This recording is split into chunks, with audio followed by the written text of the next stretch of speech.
She didn't have shoes on when they brought her out. The dust clung to her ankles like it belonged there, dry and cracked, stained from years of working the land under a sky that never offered shade. No bonnet. No shawl. Just a faded dress that had lost its shape a long time ago, and a silence so heavy it made even the loudest drunk look away. They tied her to the post with a rough rope, the kind they'd use on livestock. She didn't resist. Didn't blink. Just stood there back straight, chin tucked, while the townsfolk leaned in.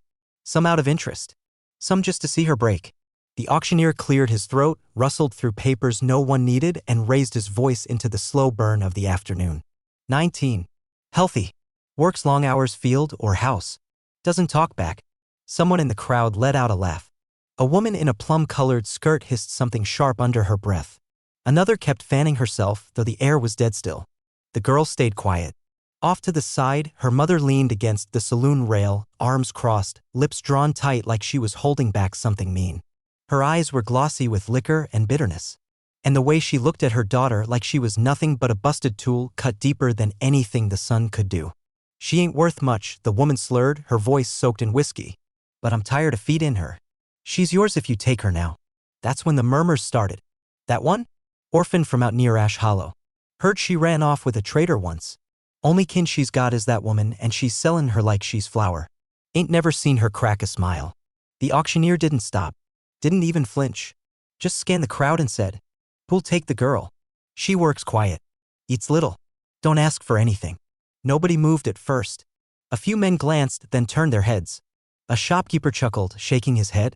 A boy whispered something about used goods until his mother jabbed him in the ribs. The girl kept her eyes on the ground like she wasn't expecting a thing. And maybe she wasn't. Then, from the back of the crowd, a shadow shifted. A tall man in a weathered brown duster. Nobody saw him arrive. He leaned against the railing near the blacksmith's post, hat low, stance steady. His boots were caked in old dust, the kind that comes from far roads. Someone nearby muttered, "Ain't that the widower from Iron Ridge? Thought he sold off his stock. Hasn't got help no more? Maybe he's just watching." But he wasn't watching. He stepped forward, slow and sure.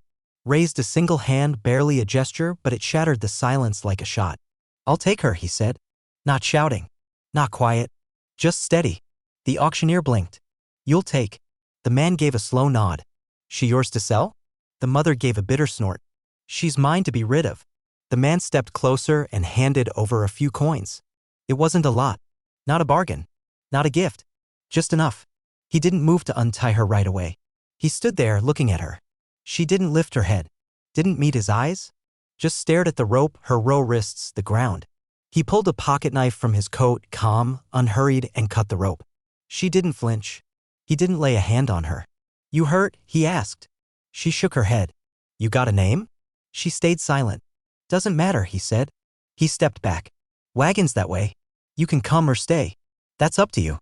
For a second, she didn't move. The crowd held its breath. Then she stepped down from the crate. Her legs buckled, but she caught herself. He didn't offer his arm. Just walked beside her, slow enough for her tired legs to manage.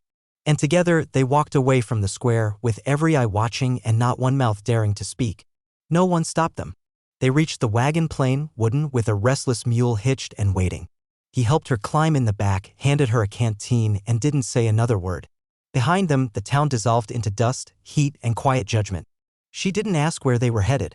She didn't speak at all. But she drank from the canteen like it was sacred. And for the first time in what felt like forever, she let herself breathe. The road stretched ahead like a ribbon wrapped in silence. The afternoon faded into amber, then gold, and eventually gave itself to dusk. Long shadows climbed up the wagon wheels. He drove unhurried.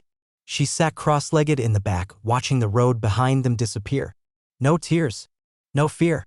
Just a silence that felt too heavy for a girl that young. When the mule slowed to a stop, the sky had already turned lavender.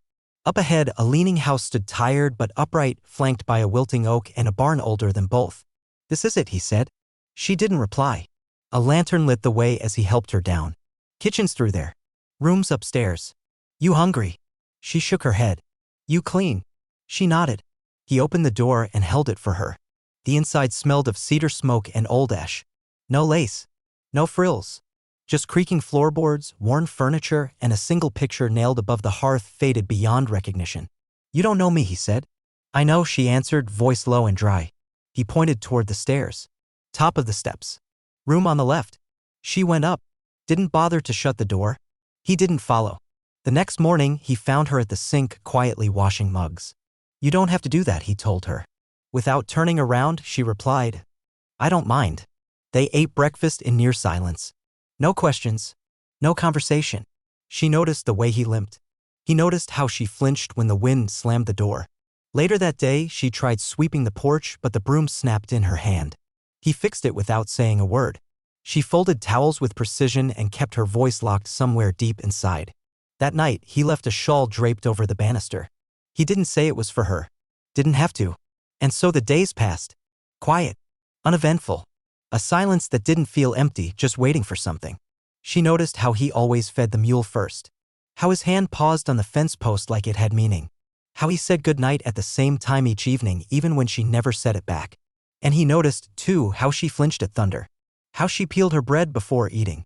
How she lingered outside after sunset, staring out like the sky might change something. One evening, she broke the silence. Why'd you take me? He didn't respond right away. Just poured coffee into 2 mugs and passed her one. When he finally spoke, it was quiet. Because nobody else did. She looked down at her mug. The steam curled softly between her fingers. You could have picked someone prettier, she said under her breath. He didn't flinch. Didn't need pretty. Then what did you need? He looked toward the barn. Someone who wouldn't leave. She didn't say another word that night. But when they sat on the porch again, she didn't sit so far from him. The girl with dust on her ankles had arrived at a house that never asked questions.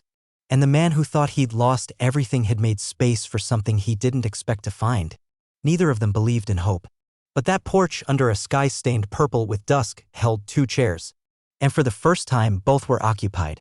Her shoulders, always pulled tight, dropped just slightly like someone had finally loosened the thread wound too tight inside her. Outside, the morning held a gentler kind of stillness, the kind that didn't press down but invited her in. She followed his footprints toward the barn, each one pressed firm into the earth, steady and deliberate, like the man who made them carried things he never dared to say out loud. When she stepped inside, he didn't glance up. Just kept hammering away at a bent hinge, focused and quiet. Sunlight slipped through the slats in warm streaks, and the dust floating through them looked like ghosts too tired to haunt. I can help, she offered. He didn't pause his work. You sure about that? She gave a small nod. I've been working most of my life. He motioned toward a pile of hay. Then toss that out if you want. Fresh bedding stacked near the back wall. No questions about whether she slept. No digging into her past. Just space. That was how he did things. They spent hours like that, him mending the stall door, her sweeping and shoveling in silence. The air between them felt light, unspoken, steady. A rhythm began to settle in. Not quite harmony. But not dissonance either. Just 2 people falling into something that felt known. By midday, sweat had pulled curls down the back of her neck. She didn't ask for a drink. He handed her a tin cup without a word. She drank, passed it back. Their hands brushed just for a second. It didn't mean anything. But somehow it did. Later, she stood at the fence, arms hanging over the top rail, watching the grass dance in the breeze like a mother soothing a restless child. He came to stand beside her, quiet. You build all this? She asked. He nodded once. Most of it. Why? He looked straight ahead. Because someone had to. And I was the one still standing. She didn't ask what that meant. She already understood. That evening, while she chopped carrots in the kitchen, he brought in firewood. The air inside thickened with the smell of stew and the soft crackle of burning logs. The house didn't feel hollow anymore. Just paused, like it was waiting for the next line in a song. She began to notice things, how he always lined up his boots neatly by the door, how he never let a cupboard slam shut, how his rough hands could move with surprising care. And he noticed, too, the way she turned her face toward warmth like someone who'd been cold for years, how she always picked the cracked plate and the smallest portion, how she listened more than she spoke as though words had once betrayed her. The next morning, she came downstairs and found a folded cloth on the table. A new apron. Handmade. Not fancy, but thoughtful. She ran her fingers along the hem like it was spun gold. By the 3rd day, she could tell his footsteps apart on the porch. And he knew the hum of her voice as she peeled apples by the window. They didn't say much. But the quiet wasn't empty anymore. It was full of things neither of them needed to say. Still, the past didn't let go so easily. Every night, he passed a narrow door at the end of the hall without touching it. She noticed how his eyes darkened when he glanced at it. How his jaw would clench for just a moment. One evening, she reached for the doorknob. It didn't turn. Locked. Later, she asked about it. That used to be her room, he said. No name. No explanation. She didn't press. That night, as she lay in bed, her thoughts wandered to all the rooms she'd been locked in before. The ones with boarded windows. The ones filled with silence and smoke and the unspoken words property and payment. Now here she was free to walk away, yet too unsure to take a single step. Midweek, the sky broke open without warning. Rain came hard and sudden, like the clouds had finally reached their breaking point. She stepped out onto the porch and lifted her face to the storm. Let it wash over her. Let it cleanse the pieces of her that still believed she might be worth something. He stood beneath the overhang, dry and still. Then he stepped forward, took off his coat, and laid it gently across her shoulders. She didn't thank him. She didn't need to. And he didn't pull away. That night, they shared more than a meal. She told him about the first field she ever worked, how her hands bled the first day and nobody cared enough to notice. He told her about a foal that came too early, how he stayed up 3 nights trying to save it only to lose it anyway. Neither of them cried. But something between them melted like frost giving way to spring. Still, they didn't reach for each other. Didn't dare name whatever was starting to grow between them. But it was there. The next morning, a message came from town. Someone had seen her. The auction girl, they whispered. Later, a man rode out to the ranch, offering money to take her off his hands, thinking she was borrowed, temporary, something to return. The rancher didn't raise a fist. Didn't shout. He just looked the man in the eye and said, "She's under my roof. You'll ride on now." That night, she asked, "Why do they hate me?" He didn't respond at first. Then he said, "Because you remind them of something they can't face. That they trade their own blood for coin. That they let it happen," and laughed. She studied his face and in it saw something that made her feel less alone. "I'm not broken," she said, quiet but sure. "I know. I'm just tired." "I know that too." They sat on the porch again. Not pressed close, but not far apart. And for the first time, the old house breathed. One long, steady exhale. That night, she left the door between their rooms slightly open. Not as an invitation. As trust. He saw it. Didn't step through. Not yet. They were ready for that. But the space between them no longer felt like a canyon. And for now, that was enough. The sky was already sagging with storm clouds when they hitched up the wagon. The clouds hung low and purple, swollen like something about to burst. She stood at the porch rail, clutching the shawl he'd left her days ago, her fingers twisted in the fabric. She stared out at the town in the distance, as if blinking might make it disappear. He stepped up beside her and slipped his coat on. "You still want to go?" She gave a quiet nod. "We're out of flour. Salt too. Could use thread, maybe?" He nodded once, no speech, no fuss. Just quiet agreement. They rode without speaking, the path now worn into their bones. Every bump in the trail felt familiar. She sat taller than she used to, he noticed that. And she noticed the way he glanced at her hands when she took the reins, as if checking to see if the hard edges were beginning to heal. When they rolled into town, the air had shifted. This time, people didn't just glance, they stared. Longer than was polite. Longer than decency should allow. "She's the one," someone whispered. "That girl from the auction." They walked side by side into the general store. The bell above the door rang out once and then hung there, too loud, too long. The shopkeeper looked up and gave a thin smile. "Back for seed, mister?" The rancher shook his head. "Just picking up a few things." The girl moved quietly through the narrow aisles, gathering what they needed. She measured the sugar with careful hands. But when she reached for the thread, another hand snapped out and struck hers away. "You don't lay hands on the delicate stuff," barked a woman from behind the counter. She was younger than the girl's mother, but her meanness felt older than both of them put together. "This ain't some brothel pantry." The girl froze mid-motion. Her breath caught, trapped somewhere between her ribs. The shopkeeper didn't step in. The rancher moved forward, slow but sure. "That's enough." The woman scoffed. "You're the one bought her. What's it matter what she touches?" He didn't respond right away. Just looked at the girl's hand, now red across the knuckles. Then he turned to the woman. "You talk to her like that again, you'll wish I had something louder to say." They walked out without the thread. The wagon ride home was quieter than the one before. She kept her eyes fixed on the open horizon, hands folded in her lap. "I'm sorry," he said at last. She shook her head. "You didn't do it." "No," he said. "But I didn't stop it either." Her throat tightened, but she held the tears back. "I'm tired of being looked at like something people scrape off the bottom of a boot." "You're not." She turned toward him. "Then what am I?" He took a beat, then answered. "You're what they can't stand to admit they gave up on." Rain began to fall as they reached the final bend toward the ranch, soft at first, almost like breath. Then harder, sharper, until it pelted the canvas above them like angry fists. Thunder cracked across the wide stretch of plain. The mule jerked. The wheels slid in the thickening mud. He yanked the reins. "We'll have to wait this one out in the barn." They moved quickly. Rain soaked through sleeves and skin and everything between. She ran ahead and shoved open the barn doors. He stumbled in behind her, catching himself with a grunt as his foot slipped on the wet floorboards. Inside, the wind howled. Rain forced its way through the cracks in the old roof. The mule brayed in protest. And they stood just inside, drenched, breathing hard. Her hair clung to her neck. His shirt stuck to every scar like memory. She looked at him. "Why did you say that to her?" "Because it was the truth."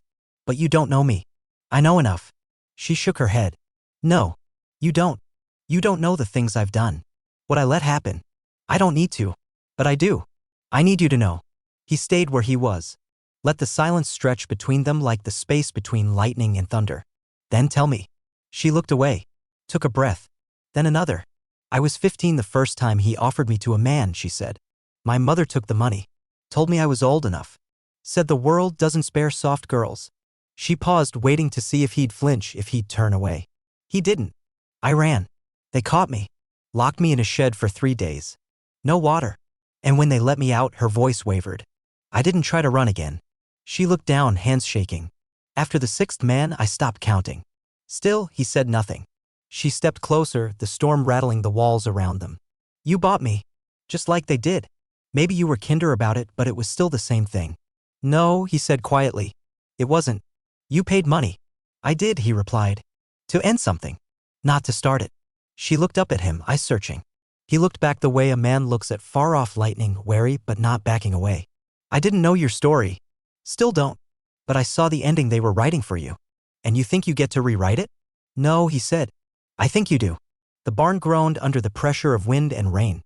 Then came a deeper sound, a crack from the rafters. He glanced up. A beam gave way.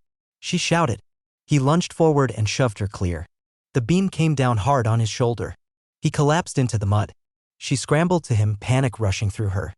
"Don't move. Please don't move." "I'm all right," he gasped. "You're not." She dropped to her knees, pulled his head into her lap. Blood seeped through his sleeve. "You're bleeding." "It's nothing." "It's not." "You're crying." She was. She hadn't even realized it. "I didn't want you to get hurt. I'd rather be hurt than see them drag you back into that hell." She blinked, hands trembling. "You said I could change how it ends." "I meant it." She leaned down, pressed her forehead to his. "Then don't die. Stay alive long enough to see it change." He gave a tired smile, painful but real. "That's a fine order." By the time morning arrived, the storm had passed, leaving behind golden streaks of light slipping cautiously through the gaps in the rafters. He sat propped against an old barrel, shoulder bandaged and breath slower than usual. She brought him a cup of coffee and handed it to him without saying a word. Their fingers touched as he took it. This time she didn't pull away. And neither did he. The barn was battered. The roof had cracked. But the house still stood. And more importantly, so did they. The day broke gently, like the land itself was holding still, not wanting to wake them too fast. A pale mist lingered over the field, soft and stubborn, like a memory that hadn't quite faded. Inside the barn, she sat cross-legged next to him, both of them wrapped in the kind of silence that only comes after making it through something that nearly ended you. She cradled a tin mug in her hands, not to warm them but to steady herself. Like a ritual. Like something that gave her shape. His bandage was already soaked through, though he hadn't said a word about the pain or asked for help. Still, she brought water and checked the wound. Her hands moved with quiet skill, the kind practiced through years of caring for people who never once said thank you. "You should rest inside," she told him softly. He shook his head. "Roof still leaking. You almost didn't make it." He looked out at the pale sweep of light spilling across the fields. "Almost ain't the same as did." Her breath caught. Not because of the words, but because of how calmly he said them. She stood, wiped her palms on her apron, and turned to him with the kind of look you give someone when there's nothing left to hide. "I need to go." He didn't flinch. "You can." "I'm not saying I want to. I'm saying I have to." "I know." "Then why aren't you stopping me?" "Because when you need to leave, it means you haven't made the choice to stay." She swallowed hard. That answer cut deeper than she expected. He rose slowly, a wince flashing across his face, but he buried it, like always. "I'll get the wagon ready," he said. "I didn't ask you to. I'm not offering. I'm giving." By noon, her satchel was packed. Just a few pieces of clothing. The spool of thread he'd picked up on his own and left on her pillow without a note. The apron he'd stitched back together after she'd torn it on a nail. He waited beside the mule, reins in hand. She stepped down the porch steps and hesitated. The house behind her suddenly felt enormous. Not in size, but in weight. "I should be able to leave without crying," she muttered. "You should leave however you need to," he said. She climbed into the wagon. He didn't say goodbye, didn't ask if she'd write. He simply gave a small nod and turned toward the barn. But the mule didn't budge.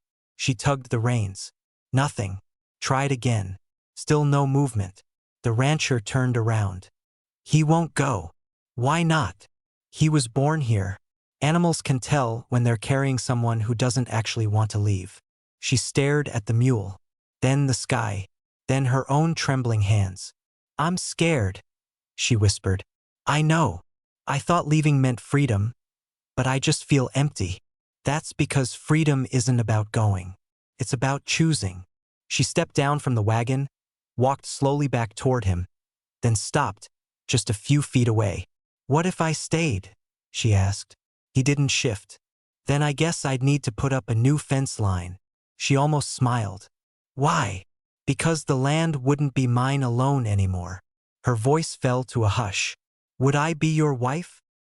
He looked at her with the same quiet strength he'd shown the day he took her from the auction. "Only if you want to be." She stepped in closer. "What if I don't know how?" "Then we'll figure it out." He reached out his hand, not to claim, not to bind, just to ask. And for the first time in her life, she reached back with an answer. Her hand found his. They were married before the sun dipped behind the hills. No crowd, no preacher, just two people, hands bound by breath and intention, with the sky overhead and the earth beneath. They stood at the edge of the creek behind the house. The water drifted slowly, wide and golden, like even time had paused to listen. "You sure?" he asked. She nodded. "I'm not clean. I'm not new. I'm not asking for that. I'm still learning what it means to be good." He smiled faintly. "I'd be wary of anyone who already knew." They didn't kiss. Not yet. That would come later. Instead, they built a fire and warmed beans over the flame. She pulled out a scarf from her satchel, the one he'd never asked about.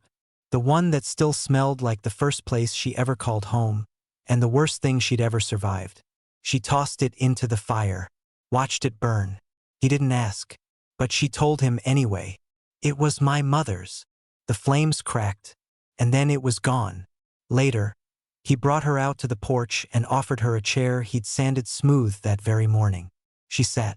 He joined her. The sky turned a deep amber, then shifted into bruised purple. The last of the sun spread across the land like honey over worn linen. She turned to him, her voice unsteady but real. "I think I want to belong here." He looked forward, steady. "Then you already do." She reached out and touched the back of his hand. Not timidly, not gently, but like it meant something. The breeze picked up, carrying the scent of pine, of ash, of earth still damp from rain. And the porch, which had once held nothing but silence, now held something truer. A vow spoken only in presence, not words. Before nightfall, she hadn't just stayed. She'd chosen. And in that choice, she reshaped her name. The mornings felt different now. Not because the sun moved slower or the wind stopped sweeping the plains, but because she rose with it. With intention. With breath that no longer trembled. She moved through the house like someone claiming it. Not with noise, but with purpose. She scrubbed the old gray table until it gleamed. Sewed new curtains for the kitchen window. Hummed softly while the stew bubbled on the stove. The house didn't echo anymore. It replied.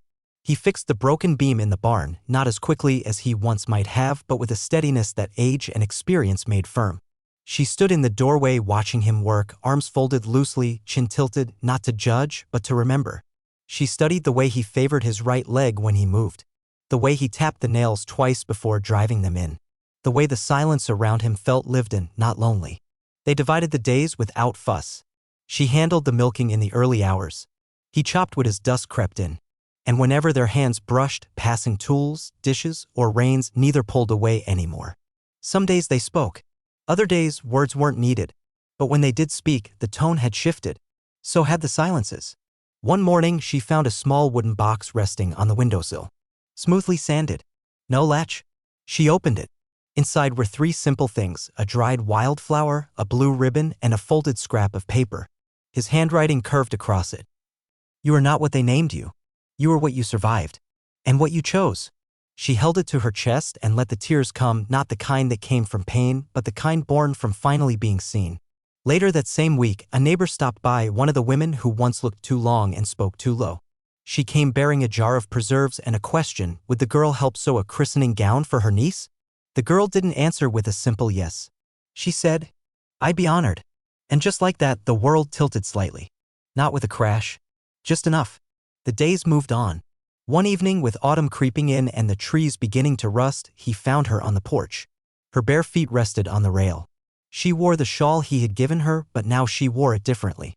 Loosely. Without fear. With ownership. She was staring at the sky like it didn't owe her a thing. He sat beside her without saying a word. Eventually, she turned to him. "I don't think I could ever go back." "You don't have to. I mean, not just to that place. I mean to who I used to be." "You buried her." She gave a small nod. "I didn't even say goodbye." Some goodbyes don't need words. They stayed like that, side by side, until the sun dropped low and everything turned the color of flame. That night, they lay in bed. Not holding each other. But not apart.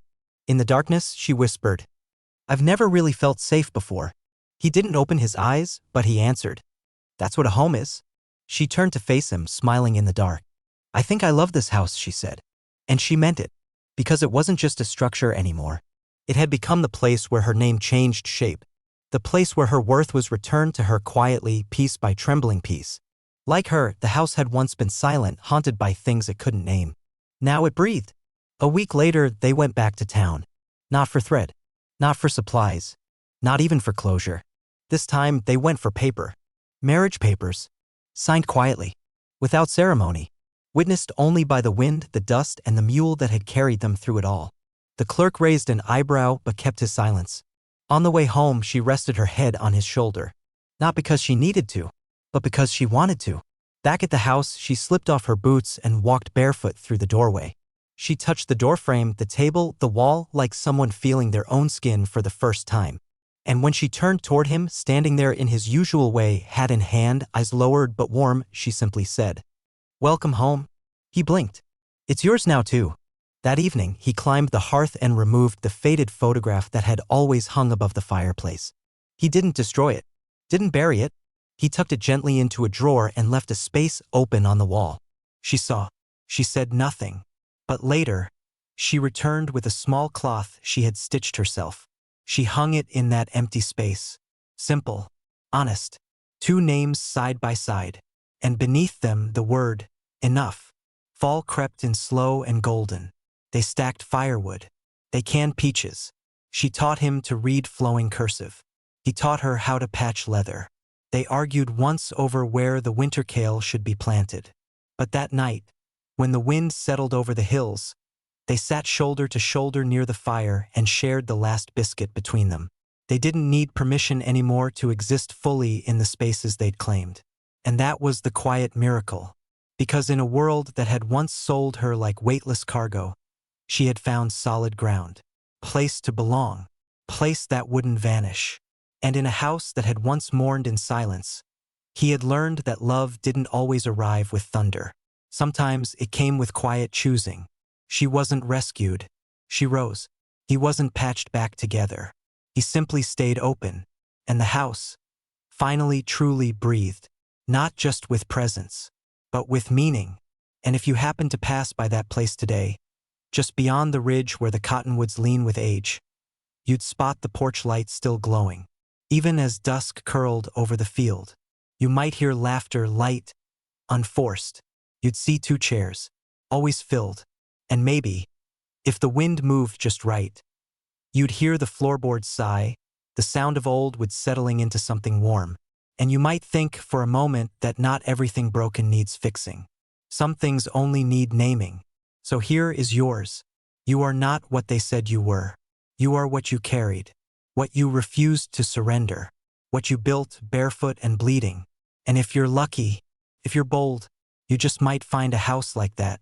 One that learns how to breathe again. Because of you, because of love, and because finally, you stayed.